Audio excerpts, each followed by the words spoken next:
చింతకాయ చేపల పులుసు అనేటువంటి టేస్టీగా ఉండేటువంటి దీన్ని మనం నేర్చుకుందాం. ఇది చింతకాయ అనేది చేపల పులుసు అనేది గోదావరి డిస్ట్రిక్ట్లో చాలా ఫేమస్. అక్కడ ఎక్కువగా చింతకాయలు దొరికిన టైంలో ఎక్కువగా ఇవి తింటూ ఉంటారు.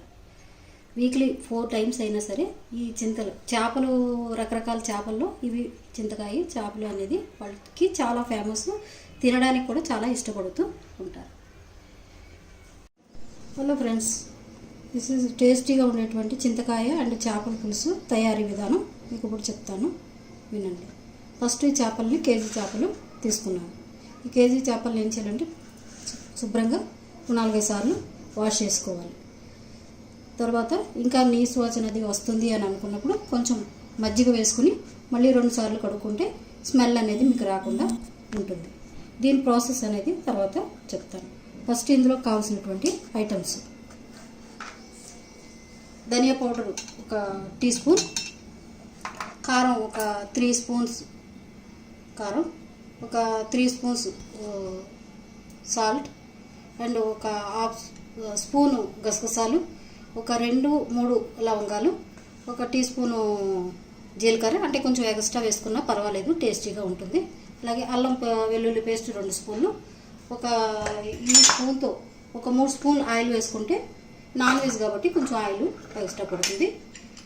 తర్వాత 3 ఉల్లిపాయలు, 5-6 పచ్చిమిర్చి అండ్ ఇందులో కావాల్సినటువంటి చింతకాయలు వీటిల్ని మనం ఏం చేయాలంటే కొంచెం వాటర్ పోసుకుని స్టవ్ మీద పెట్టుకుని ఉడికించుకోవాలి. ఉడికించుకున్న తర్వాత దాన్ని జ్యూస్ లాగా మనం తీసుకుని అప్పుడు ఈ కూరలో ఇవి వేసుకోవాలి. దాని ప్రాసెస్ మీకు తర్వాత చూపిస్తాను. చింతకాయలని ఈ విధంగా నీళ్ళలో పోసుకుని తర్వాత దీన్ని స్టవ్ మీద 5 minutes ఉడికితే సరిపోతుంది, ఎక్కువ అక్కర్లేదు. చల్లారిన తర్వాత మళ్ళీ మీకు చూపిస్తాను. చేపలు ఇలా కడుక్కున్న తర్వాత కొంచెం ఇలాగా పెరుగు కానీ మజ్జిగ కానీ వేసుకుని కడుక్కుంటే స్మెల్ అనేది ఉండదు.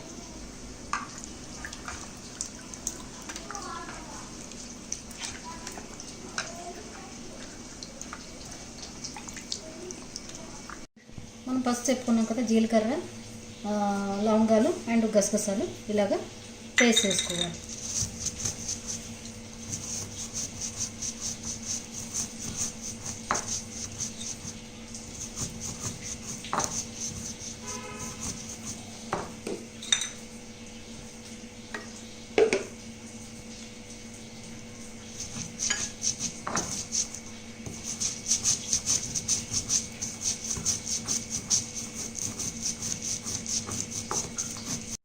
చింతకాయలు ఉడికిన తర్వాత ఇలాగ మనం కొంచెం జ్యూస్ తీసుకోవాలి.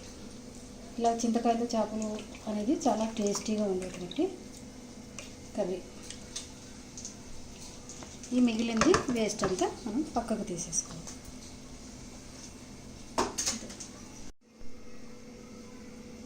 చేపలు ఇలా శుభ్రం చేసుకున్న తర్వాత ఇప్పుడు మనం ఇందులో ఉప్పు, కారం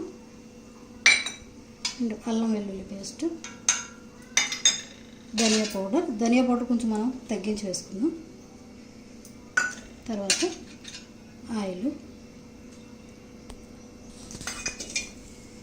తర్వాత ఉల్లిపాయలు ఇలా పేస్ట్ చేసుకుని ఉల్లిపాయలు అండ్ పచ్చిమిర్చి,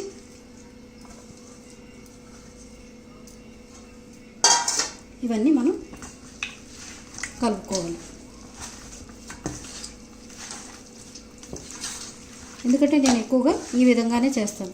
చాలామంది ఫ్రై కూడా చేస్తూ ఉంటారు. అల్లం వెల్లుల్లి పేస్ట్ ప్లస్ ఉల్లిపాయలు పచ్చిమిరపకాయలు అన్నీ ఫ్రై చేస్తారు. కానీ నాకైతే ఆ విధంగా పెద్దగా ఎందుకో ఇష్టపడదు. ఇలా అయితే నాకు ఇది చిన్నప్పటి నుంచి ఈ విధంగా అలవాటు కాబట్టి నేను ఈ విధంగా చేస్తాను. ఈ విధంగా చేసినటువంటి కర్రీ అంటే నాకు చాలా ఇష్టం.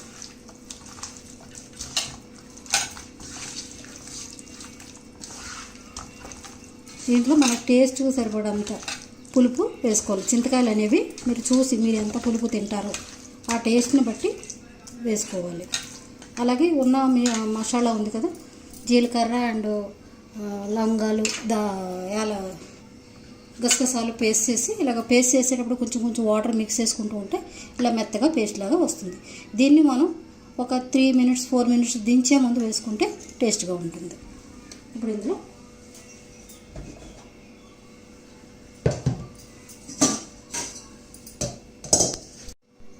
కలిపిన తర్వాత కొంచెం వాటర్ వేసుకోవాలి.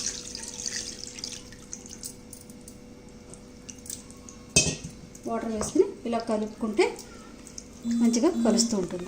చేపల కూరకి ప్రత్యేకత ఏంటంటే గిన్నె అనేది వెడల్పుగా ఉండాలి. ఎందుకంటే అది ముక్క తీసేటప్పుడు ఇరిగిపోకుండా ఉండడానికి. ఒక్కొక్కసారి ఏమవుతుంది, గిన్నె చిన్నగా ఉంటే ముక్కలు విడిపోయి పేస్ట్ లాగా అయిపోతూ ఉంటాయి. అందువల్ల గిన్నె అనేది మనకి మెయిన్ చేపల కూరకి.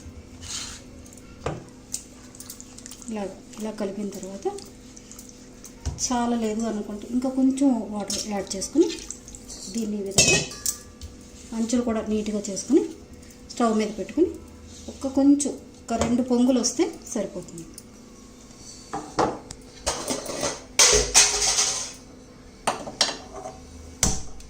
తర్వాత అలా 2 పొంగులు వచ్చి ఉడికిన తర్వాత మనం చింతపండు పులుసు యాడ్ చేసుకోవాలి.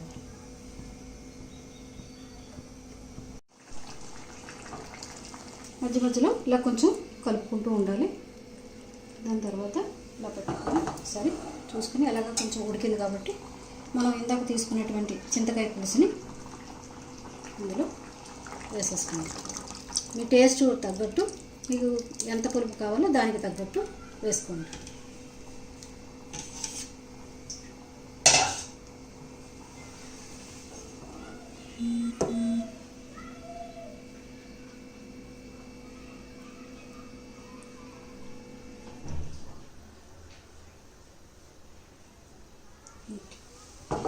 ఒక 5 మినిట్స్ కొంచెం మంట తగ్గించి కొంచెం మీడియంలో పెట్టుకుని ఉడికిన తర్వాత ఒక 3 మినిట్స్కి దించేస్తాం. అనగా ఈ మసాలా అందులో వేసుకుని 2 మినిట్స్ తర్వాత దించుకుని కొత్తిమీరతో గార్నిష్ చేసుకుంటే టేస్టీగా ఉండేటువంటి చింతకాయ చేపల పులుసు రెడీ. కూర రెడీ అయినట్టే. ఇప్పుడు దీంట్లో ఈ మసాలాని ఇలా వేసేసుకుని